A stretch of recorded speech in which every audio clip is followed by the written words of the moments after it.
شرک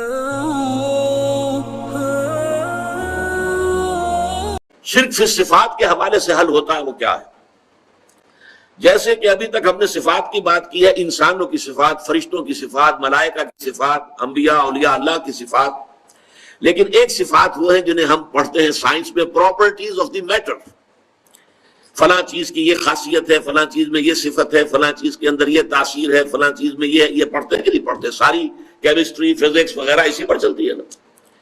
تو ہمارے ذہن میں جدید جو سائنس ہے اس نے یہ بات بٹھا دی ہے کہ properties of the matter are permanent, وہ اس سے جدا نہیں ہو سکتی. جبکہ اصل توحید فی صفات کا تقاضا کیا ہوگا؟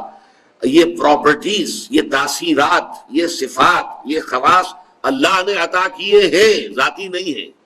اور جب تک چاہے گا اللہ یہ صفات ظاہر ہوگی، جب نہیں چاہے گا صفت ظاہر نہیں ہوگی.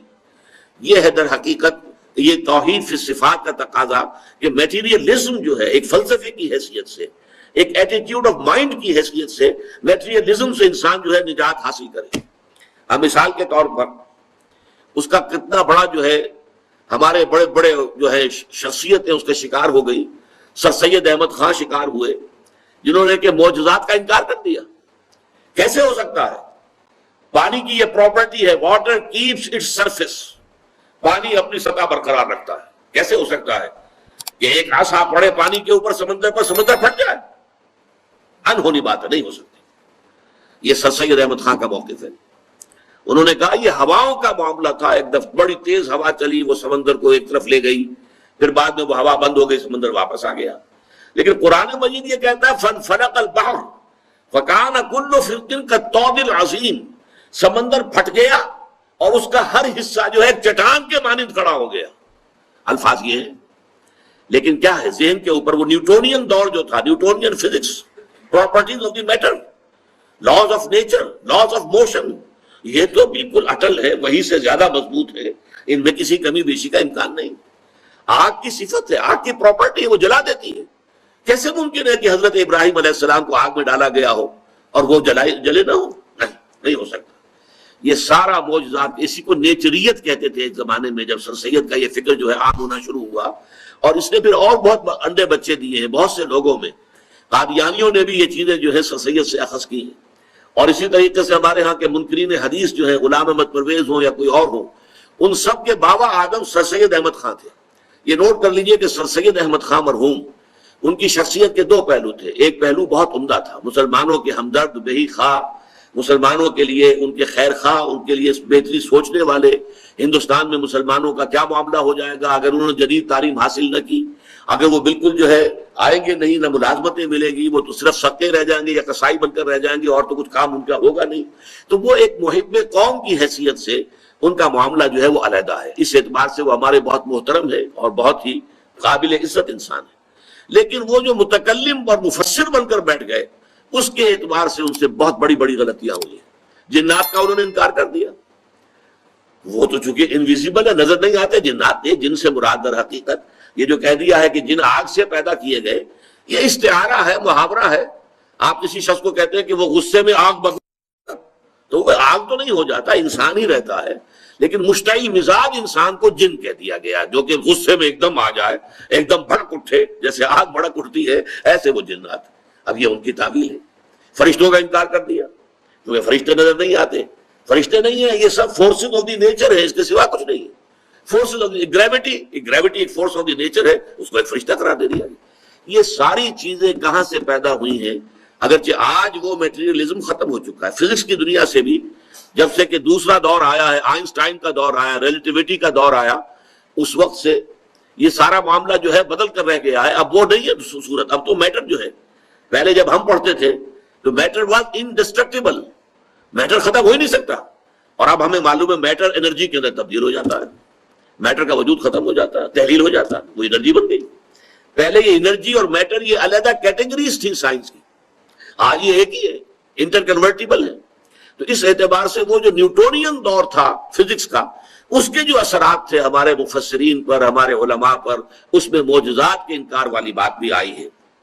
اسی مادے کی صلاحیتوں پر اعتماد اور توکل کرنا، سے مادہ پرستی، عملی شرک کی ایک خفی شرک کی شکل پیدا ہوتی ہے کہ ہمارا جو ہے اپنی ذہانت، اپنی فطانت، اپنے علم اور ان چیزوں پر اور مادی اسباب و وسائل کے اوپر اعتماد اور زوم ہو جانا، یہ کام میں کل ضرور کر دوں گا، کیوں؟ مجھے معلوم ہے میرے پاس سارے وسائل اور ذرائع موجود ہیں، کل صبح مجھے ضرور جانا ہے، مجھے اسلام آباد جانا ہے، اور ظاہر بات ہے کہ میں نے ساری تیاری کر لی ہے، گاڑی کی جو ہے وہ سروس کروا لی ہے، اس میں پیٹرول کا جو ٹینک ہے وہ فل کرا لیا ہے، سب کچھ ہو گیا ہے، تو اب کوئی رکاوٹ نہیں ہے، صبح اٹھوں گا چل دوں گا، کیونکہ مادے پر پورا اعتماد ہے، مادی وسائل و اسباب پر پورا اعتماد ہے، پورا توکل ہے کہ یہ ساری چیزیں جو ہے موجود ہیں، تو ظاہر بات ہے کہ پھر میرے جانے میں کیا رکاوٹ آئے۔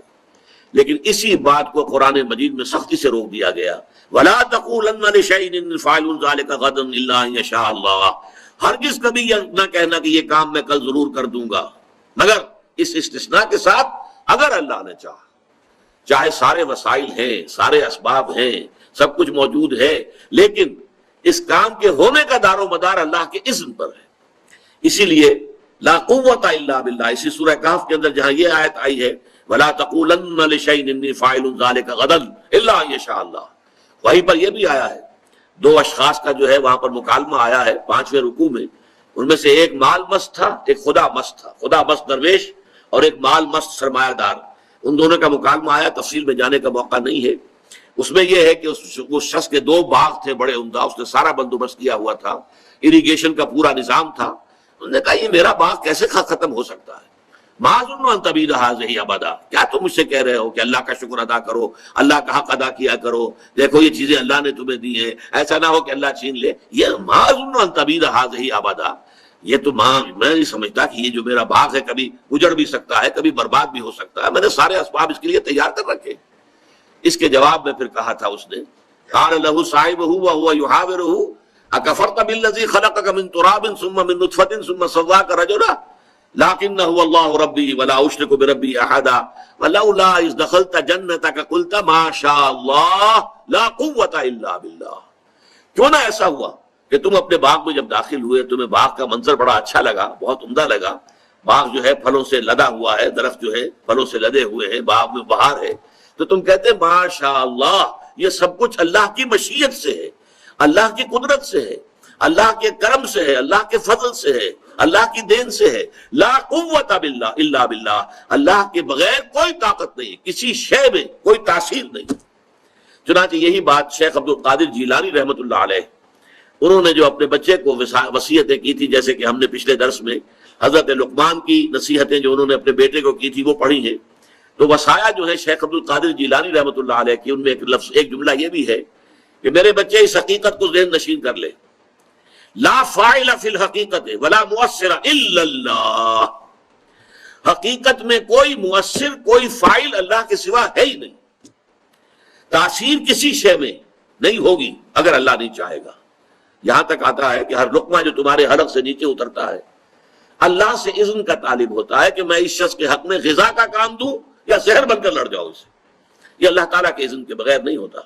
اس کائنات کا پورا نظام اس کے چلائے چل رہا ہے، وہی ہے در حقیقت یدبر الامر من السماء الى الارض، وہ تدبیر امر کر رہا ہے، اپنی کائنات کو چلا رہا ہے، وہ کسی شے کے پاس کوئی وصف، کوئی تاثیر، کوئی قوت، لا حول ولا قوت الا باللہ، کوئی طاقت نہیں ہے کسی کے پاس، اور کوئی جو ہے نہ بھلائی کی نہ برائی کی، نہ نفع پہنچانے کی نہ نقصان پہنچانے کی، کوئی طاقت کسی کے پاس نہیں ہے مگر اللہ کے کرنے سے، اللہ کے وما تشاؤون الا ان یشاء اللہ، تمہارے چاہے کچھ نہیں ہو سکتا جب تک کہ اللہ نہ چاہے، تم لاکھ چاہو، تمہارے لاکھ جو ہے وہ منصوبے ہوں، تم نے پورا اس کے لیے اہتمام بھی کیا ہو، لیکن یہ ہے کہ جب تک کہ اللہ تعالیٰ کا اذن نہیں ہوگا وہ نہیں ہو سکتا۔ یہ سمجھ لیجئے کہ مادہ پرستی اس دور کا بہت بڑا شرک ہے۔ میں نے ابتدا میں عرض کیا تھا کہ یہ شرک جو ہے ہر دور میں نئے بھیس میں آتا ہے، نئی شکل میں آتا ہے۔ اصل جرم جو ہے ہمیشہ سے، اصل گناہ وہ تو ہے، اس کی جڑ بنیاد شرک ہے، لیکن شرک نے ہر دور میں شکلیں بدلی ہیں، صورتیں تبدیل کی ہیں، اور اس کی صلاحیت ہونی چاہیے کہ آپ اپنے دور کے شرک کو پہچان سکیں، ورنہ یہ ہو سکتا ہے کہ آپ پچھلے دور کے ہمارے علماء نے اپنے اپنے زمانے میں شرک کی حقیقتوں کو بیان کر دیا کھول کر، اب ہم ان تمام چیزوں سے تو بچ گئے ہیں کہ جو چیزیں ہمارے اسلاف نے بیان کر دی کہ یہ بھی شرک ہے، یہ بھی شرک ہے، یہ بھی شرک ہے، لیکن جو ہمارے دور میں نیا شرک ایجاد ہو گیا ہے اس کا ہمیں ہوش ہی نہیں، اس کی ہمیں خبر ہی نہیں۔ تو اس دور میں مادہ پرستی، میٹر کو خدا بنا لیا گیا ہے۔ Properties of the matter are permanent, immutable, اور میٹر از انڈسٹرکٹیبل، یہ الحی ہے، اس کی حیات گویا کہ دائمی ہے، دوامی ہے، ہمیشہ ہمیشہ رہنے والی ہے۔ وہ ساری صفات جو ہے باری تعالیٰ کی، وہ ہم نے در حقیقت میٹر کو ودیعت کر دی۔